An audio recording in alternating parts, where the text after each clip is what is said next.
Bonjour Hanan. Bonjour Alexia. Alors qu'est-ce qui a changé concrètement déjà dans ce décret en 2026? Encore un, j'ai envie de dire.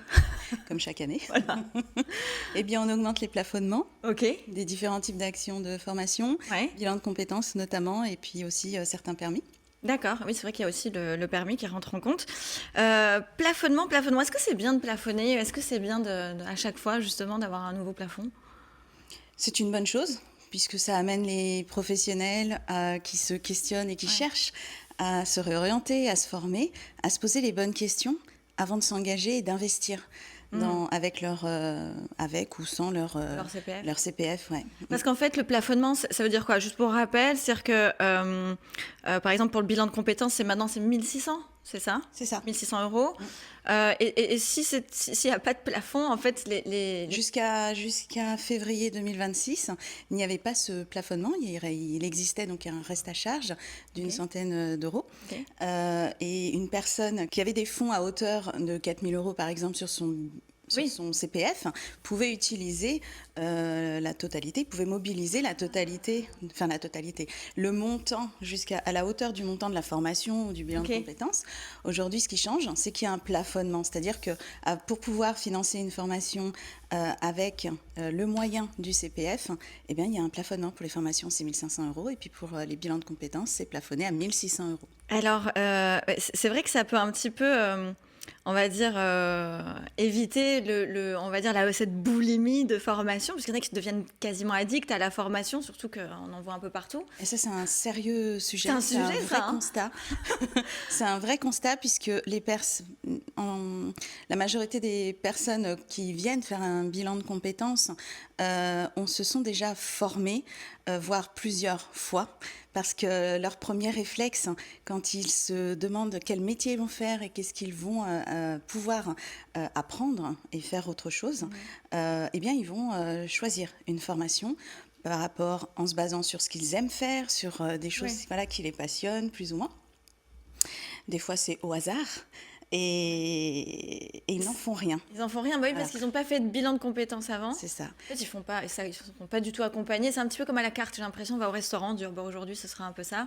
C'est un peu comme ça. Ouais, et moi j'ai envie de dire, le CPF, c'est pas la boussole de reconversion ou de la voie professionnelle, c'est vraiment un moyen de financement parmi d'autres. Il y a aussi des institutions de cofinancement, il y a les employeurs aussi qui peuvent financer et cofinancer les formations et les bilans de compétences. Mais le CPF, ce n'est pas une boussole pour choisir sa voie, c'est vraiment un moyen de financement. Et alors, c'est quoi le mieux pour réussir une reconversion au final ? Eh bien, le problème aujourd'hui, c'est pas le manque de formation, c'est le manque de clarté sur son potentiel. Pour réussir un projet de reconversion professionnelle, c'est important, il y a 3 étapes. D'abord, on capitalise et on mobilise ses compétences acquises actuelles.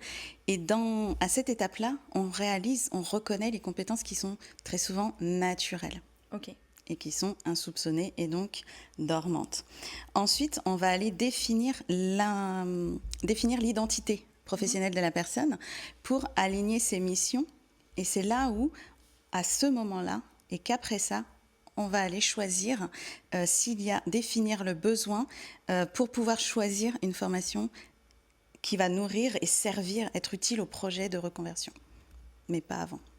Et alors, est-ce que selon vous, ce changement de barème va augmenter les tarifs des formations? En tout cas, est-ce que ça va s'adapter? Vous, par exemple, vous allez augmenter vos tarifs? Pas nécessairement. Non.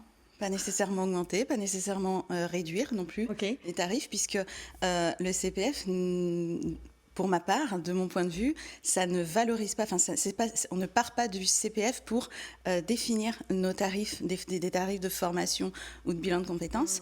Ce qui, pour ma part, valorise le tarif, c'est le niveau d'expertise mobilisé pour accompagner, pour former, et puis les compétences qu'on vient transmettre. Mais en aucun cas, le CPF définit un tarif d'une formation ou d'un bilan de compétences. Pourquoi est-ce qu'il y a des nouveaux décrets sur le CPF chaque année? pour éviter les fraudes. Ok. Voilà, pour lutter contre la fraude et éviter les dérives, hein, parce que malheureusement, partout où il y a des fonds et de l'argent, voilà, malheureusement, on subit des fraudes. Mais ces fraudes, donc j'imagine qu'elles ont été déjà constatées, identifiées. Aujourd'hui, justement, est-ce que au-delà du barème, au-delà du plafond, il peut y avoir d'autres formes justement pour essayer de ralentir toutes ces fraudes? Par exemple, j'ai l'impression que tout le monde peut devenir coach aussi avec le CPF. Aujourd'hui, les coachs enseignent à devenir coach. Peut-être pour ça que Julia de Funès met du poing sur la table pour dire, voilà, on peut comprendre, il y a des dérives aussi. Il y a des dérives, il existe depuis plusieurs années maintenant, avec le développement du marché et de la formation et du bien-être et du développement personnel, forcément, il est né des multiples de dizaines, de centaines de formations de coaching, d'accompagnement, de thérapie, etc. Et en fait, il y a des organismes quand même qui sont qualifiés pour ça. Le problème, oui, c'est justement ça, c'est que il y a énormément de formations pour devenir coach, thérapeute ou quelques compétences d'accompagnement, mais beaucoup sont ni certifiées ni certifiantes. Ah oui. Donc, compliqué. Oui, c'est vrai. Parce que le coaching est une réelle compétence professionnelle, une posture à avoir en tant qu'accompagnant. Et pour accompagner dans des projets concrets de développement de projets professionnels, de développement de compétences, c'est important. Alors, c'est quoi concrètement la différence entre un coach professionnel certifié, un psychologue et un consultant ? Ce sont 3 compétences différentes, mais qui peuvent être complémentaires. Le coach professionnel, oui, lui accompagne avec une approche d'avenir et de développement de compétences pour pouvoir réaliser un projet concrètement. Il va faire émerger les solutions, les ressources de l'individu qui va lui permettre de s'aligner et de créer son projet concrètement.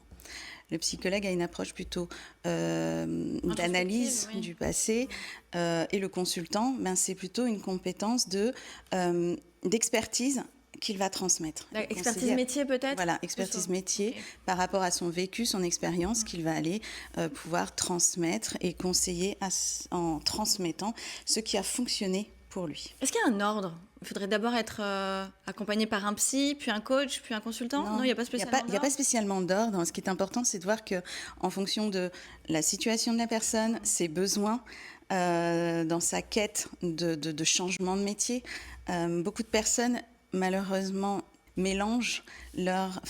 confondent leurs besoins et leurs valeurs.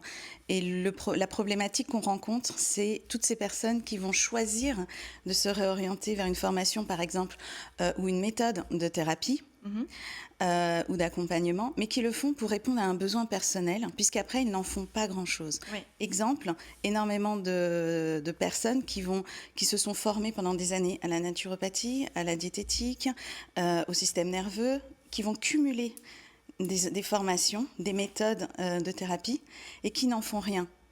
Et à un moment donné, on se rend compte que c'est pour répondre à leurs besoins, parce que ça leur a fait du bien. Ils ont appris des choses, mais ils ne l'exploitent pas forcément. Donc à ce moment-là, on ne parle pas de compétences, puisqu'ils ont acquis un savoir, une connaissance, mais ils ne vont pas forcément l'exploiter. Donc on ne peut pas dire qu'ils ont la compétence. Waouh, ça c'est intéressant. Merci de le souligner, parce qu'effectivement, c'est pas parce qu'on a fait une formation, peut-être pour soi d'abord, qu'on est professionnel du domaine. Et qu'on est fait pour le transmettre. Ou qu'on est fait pour le transmettre, tout à fait. Ou en tout cas, on ne peut pas forcément s'appuyer que sur une formation qu'on a décidé de faire juste au final pour soi. C'est ça. Parce que la vocation, elle est peut-être de faire quelque chose de complètement différent. On va en parler de toute façon, un peu plus dans le détail justement du travail des consultants. Comment est-ce que vous accompagnez aussi ces professionnels à comprendre exactement leur posture, à s'améliorer en tant que consultant. Donc ça va être très intéressant. Dans l'émission French Touch, on s'adresse aussi et surtout aux Français qui sont à l'international. Petite question par rapport au CPF. Est-ce que les expatriés, les Français qui travaillent pour une société française mais qui sont à l'étranger ont le droit aussi à leur CPF ? Absolument. Et ils peuvent l'utiliser uniquement avec des sociétés françaises ou internationales ? Ça, c'est Absolument. Un salarié, un actif français, même s'il est expatrié ou qu'il est salarié d'une entreprise multinationale et qui est en mission à l'international à l'autre bout du monde, à partir du moment où il peut mobiliser son compte CPF pour se former, développer ses compétences, mais aussi faire un bilan de compétences. Surtout un bilan de compétences avant de se jeter sur la formation qu'il estime être intéressante. Vous les accompagnez également, ces salariés expatriés ? Absolument, puis j'en ai eu pas mal. Des personnes qui, au bout de quelques années d'expatriation, se demandent, se posent la question de, quand ils ont fait le tour de leur mission, vers où ils veulent se réorienter. La réimpatriation aussi, ces Français qui ont été à l'étranger, qui reviennent en France. Très, très difficile. Il y a une vraie quête. Il y a un vrai sujet sur ça. Revenir en France, le choc culturel inversé. Ça peut faire aussi un gros sujet de formation et de réadaptation à la culture française. Et on a une grande culture quand même qui est très particulière. Quand on a été très longtemps dehors, c'est vrai que ça peut un petit peu étonner, ou en tout cas avoir un temps d'adaptation. En tout cas, merci Hanan. On se revoit non pas pour le prochain décret, parce que ce sera l'année prochaine, mais bien avant. On se revoit en juin pour continuer à parler bien justement de ce que vous faites avec HR Coaching. Merci beaucoup Hanan. Merci Alexia.